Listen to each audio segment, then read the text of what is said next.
Welcome back, guys. This episode we're still in Yala province and managed to once again find a nice variety of snakes and other critters, including an adult female Wagler's pit viper and a stunning flying lizard. Enjoy the video, and please don't forget to like and subscribe. Thanks. Alright, so we were just walking to explore the area here, and I just spotted on the road this really stunning little hatchling Colognathus flavolineatus. And as juveniles, I think they're even more vibrant than adults.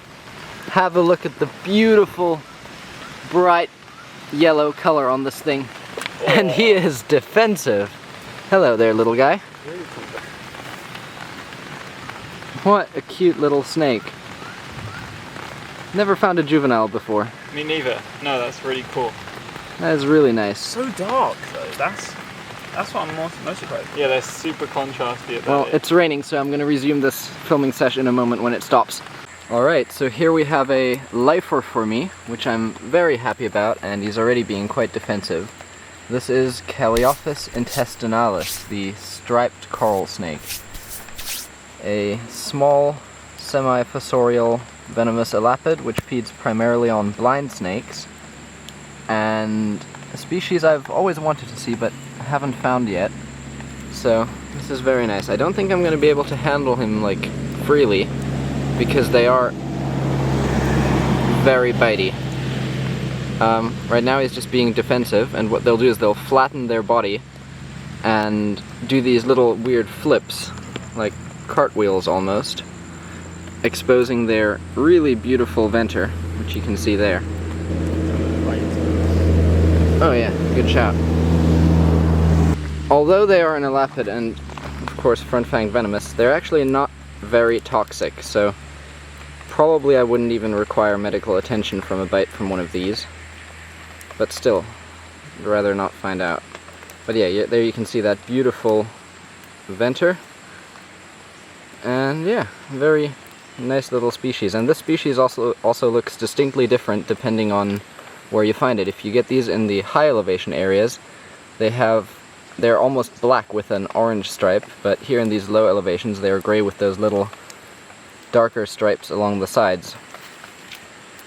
And there we go, he's doing this typical defense cartwheel thing that I was mentioning, just flipping, exposing that vibrant ventral pattern. And the underside of their tail is orange. And these are incredibly bitey, so I'm not gonna let his head like rest on me or anything. Look at that. How cool.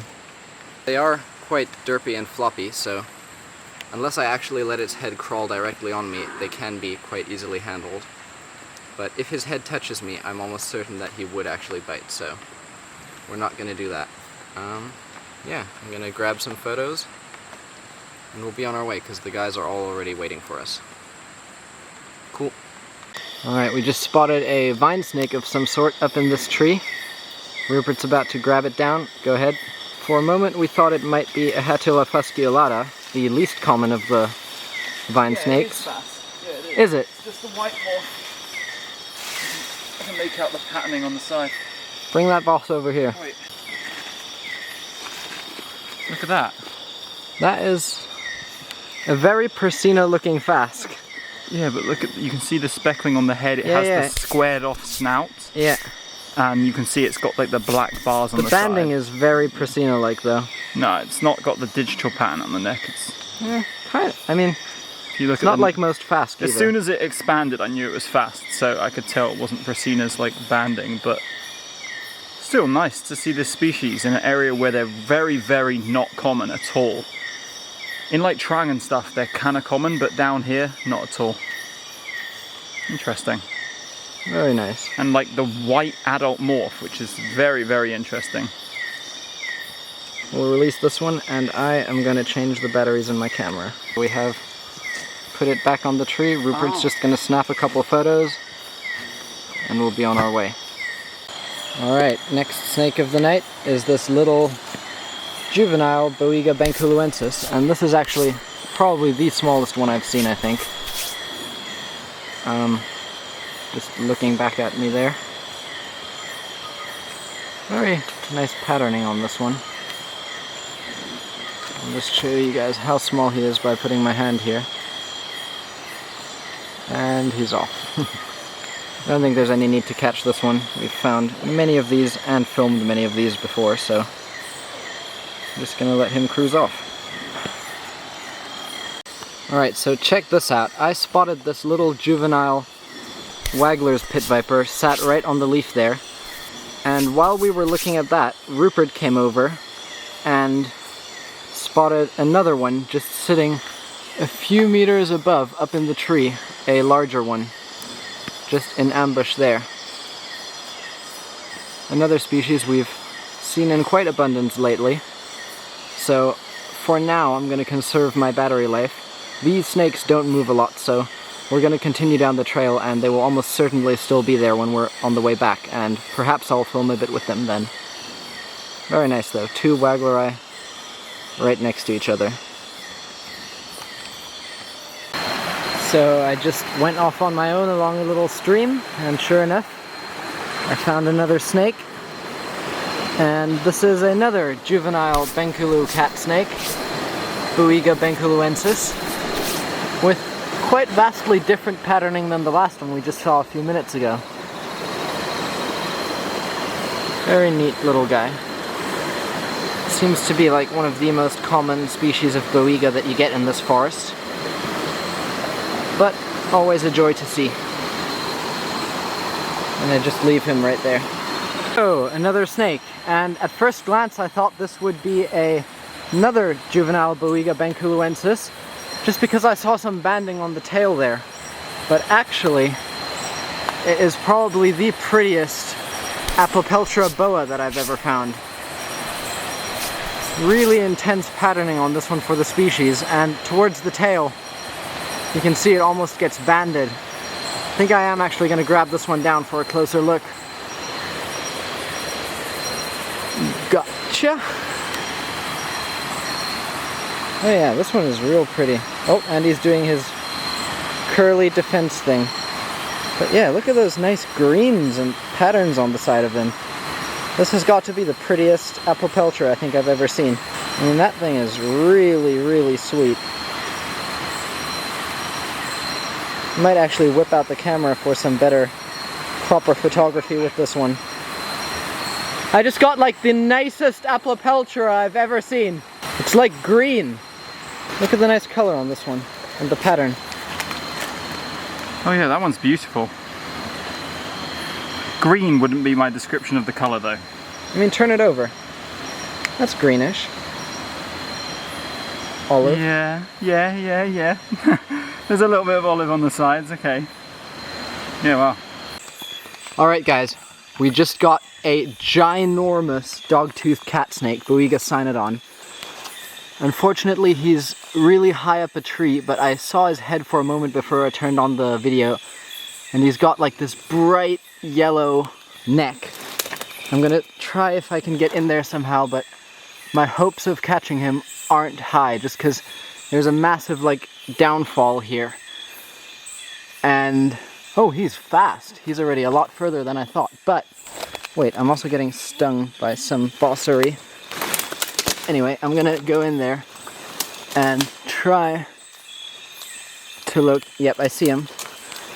I'm not sure I'm gonna be able to catch him, but I can try zoom in so you guys can at least see him in case he gets away. You can see him right in the center of the frame there, that pattern. Oh man. This is frustrating when you see a really large cool snake but can't get to it. There, now you can see it. Right in the middle at the back there. You can see that yellow head. And he is massive, at least like 2.5 meters I would say. Alright, we've got down the slope and you can now at least get a semi-decent look at him. Sitting right in the middle there on that branch. He is absolutely huge, but these trees are quite difficult to climb and he is very high up. So I'm gonna maybe just sit and watch him for a while. If I can get him to go onto that tree, I can climb that.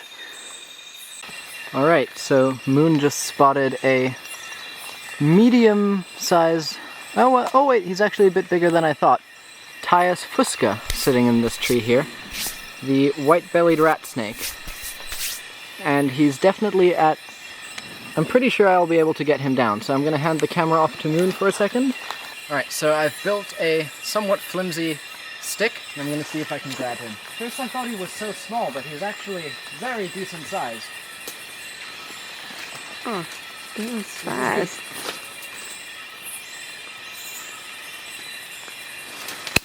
Got him! Wow! Oh, and he musked all over me. Like crazy. Which is not a surprise.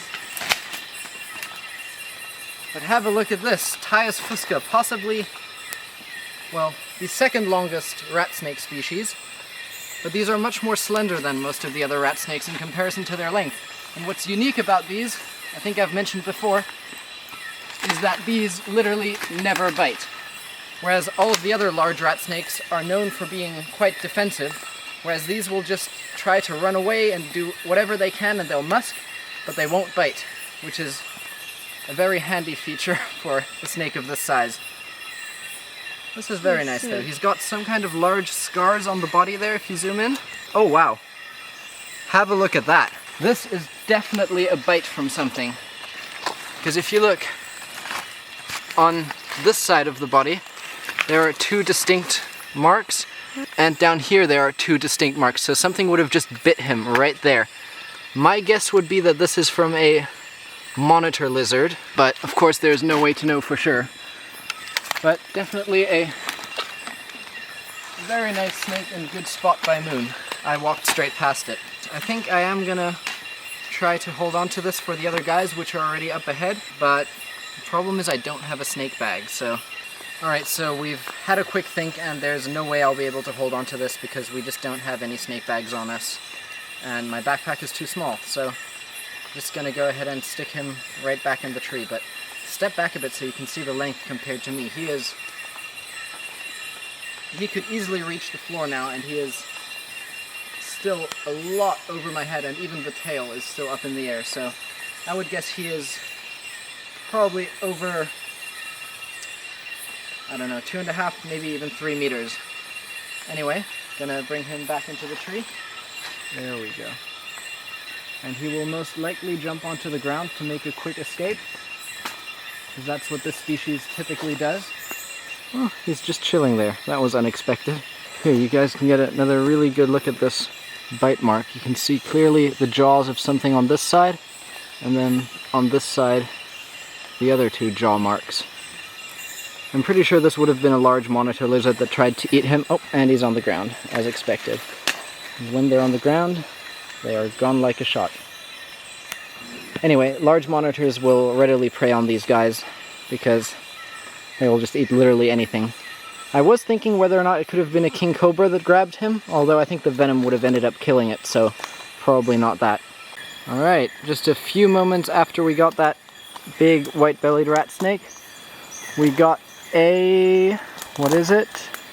A Hatchling mycterizans, the Malayan green vine snake, which is the more common species in some of these very southern forests, whereas in the rest of the country it is just standard Hatchling prasina. Do you want to hold this one, babe, or should we leave it? All right. I mean, I don't mind. I don't really feel like catching it, but if you would like to hold it, I can get it. All right. Well, Moon has handled plenty of these before as well, so we're just gonna leave this little guy in situ. And wait. I just do actually want to check, because I just spotted, if you see there, it has a rusty brown tail tip, which is actually an indicator of prasina. So I just do want to confirm which species this is, because we are keeping record of all the species we see. No, but from the limey green color, this should be a Hatchling mycterizans. Oh no! Wait. Usually if you check the skin between their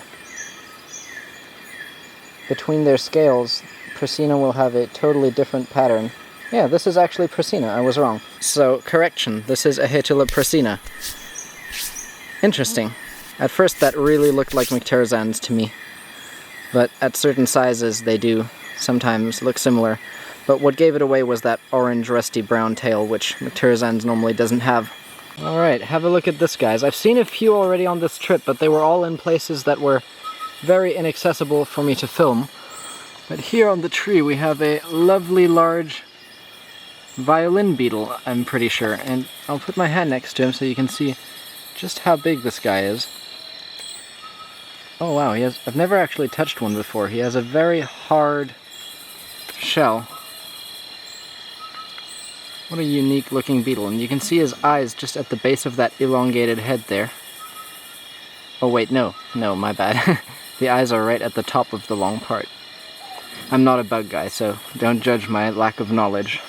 Very interesting little critter though.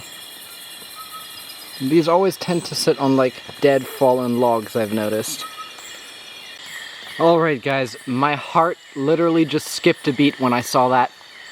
I thought for sure for a second that I had just found a decent sized king cobra resting on this tree, but now that I've zoomed in with the camera, I'm pretty sure it's just another large white-bellied rat snake, but I'm not 100% sure yet. Perhaps it could be like a keeled rat snake, Tyas carinata, but oh my god, from that angle it just looked so king cobra-like, it's unreal. It would have been strange to see a king cobra sleeping on a tree like this though, but yes, it is indeed a rat snake, but okay, yeah, it is indeed a white-bellied rat snake. Alright, ready to go, and it should be coming down shortly.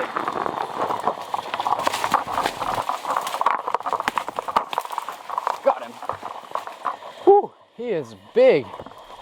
This is definitely the biggest one I think I've seen. Almost lost him there too, and I did get stung by another wasp. I'm gonna try to bring him out. This is just soft, dead twigs, so I don't think I'll hurt him by bringing him out. Woo-wee! This thing is big and very nice orangey color too. Good thing these don't bite, so I don't have to worry about a single thing while grabbing him one-handed and trying to see where I'm walking. Oh, whoa! Oh, whoa! I take that back. He did try to bite, which is also a first for the species. Wow, this thing is big. I'm gonna quickly bag him up and I'll film a bit more with him once the other guys are here. So, another non-herp, but I just found this really large, really beautiful hawkmoth. And hawkmoths are the fastest flying insects in the world. And I believe they can reach literally like ridiculous speeds, some of them up to like almost 100 kilometers an hour or something. I think I recall reading that somewhere, I could be wrong. This one is very large. I'm going to put my hand next to it so you guys can see. These are probably my favorite of all moths.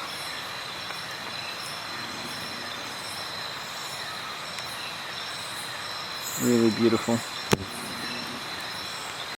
Alright, so we just got what I'm pretty sure is a Hagenai with a massive meal. I'm just going to climb up here and have a look. Yep. So this is a Hagenai with the largest meal I think I've ever seen in a wild snake. I mean, just have a look at that. It is literally massive, and it's causing the scales to expand so much that you can very clearly see the banded skin between their scales. I'm pretty sure that if I were to handle this one, he would very quickly regurgitate and waste his meal.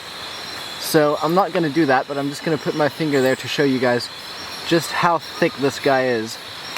This is absolutely insane. I wonder what it ate. My guess would be a large lizard or several frogs.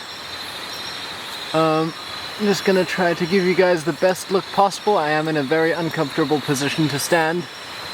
But yeah, I don't want to risk him regurgitating his meal. So I'm just going to leave him right there on the tree. Alright, here we have something pretty cool. Here is a draco, but it is bright green, and I've seen a load of dracos in my day, but I've never seen one quite this vibrant green before. What a cute little guy. And it's also unusual for them to be sleeping this low to the ground on leaves. Usually they'll be like high up on tree trunks and stuff. So I am gonna quickly grab him. And you can see they have these large, beautiful wings. And no, this does not hurt them. That come out like this. And they use these to glide from tree to tree. Just to get around, but also to escape from predators. Oh, look at that. What a fascinating animal. This is truly like the most dragon-like thing you could find. And also, of all the flying things, because you get a lot of like reptiles and herps that can glide. Like you get flying frogs, you get gliding geckos, even flying snakes. But these are by far the best at actually flying, because these will literally sail so well. If you throw these up into the air, they will literally glide away like a paper plane, which is not the case with any of the other flying reptiles or amphibians. Very cool little guy. Oh yeah, look what I just spotted cruising on this low vegetation. Large adult female Tropidolaemus wagleri. Right in there. Alright, Moon, hold the camera. I have to get this beauty out. Beautiful. It's been such a long time since I saw an adult. We've seen a number of juveniles and males in the past few trips.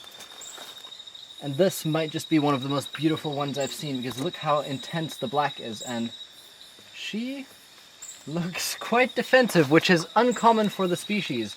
Normally this is one of the most placid vipers you can get. But she is very alert. It could just be because sometimes when you find snakes and something like a large heat signature, these are pit vipers, moves around, they for a second think it's a prey item because they're just so programmed to look for small rodents and stuff. So sometimes once you get them out, they're a bit more easygoing. But I am gonna be careful. It's same like a snake that is cage defensive. Like when you first take them out, sometimes they're going to be very iffy. But then once you've actually got them out and are handling them, oh, look at her gaping her mouth. Wow, this is a first. I've never found adult wagleri that is defensive before. Very interesting. Never seen this before in this species. Okay. Alright, well we got her out. What's going on? Oh, it's like a huge waggler. Yeah. Well, the boss has just arrived to come pick us up because we were out much later. Yeah. And this thing is like the most defensive waggler I've ever seen. Where did you get it from? Literally in this tree here. Did you see anything else on your walk? Yeah, we got a really big boss fusca and prass. Prass. Was it in the small tree on the side of the... Yeah. That was Mecterazine. Nos. I thought that too at first, but I got it out. It was definitely prass. Oh, okay. That's weird. It's beautiful. I think it's just at the very end of its like color change. Yeah. Poke it.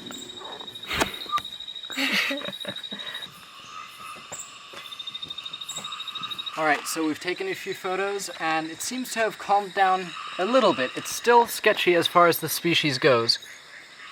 But it is becoming a little workable now. But I wouldn't put it past it to still try have a go at me. So we're going to keep handling to a minimum. And it's also about 5 AM and the guys are all really tired and we want to get some sleep. So yeah, just give you guys one last look at this nice little girl. And we'll send her back on her way.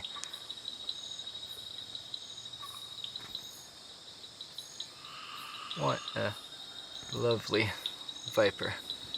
Has to be one of the most eye-catching, beautiful vipers of Southeast Asia. Oh.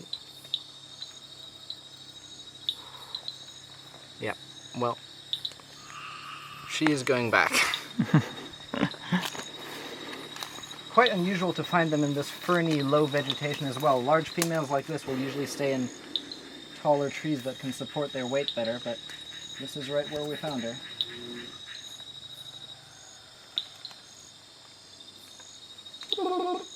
Alright, let's go. Yeah. What we do in the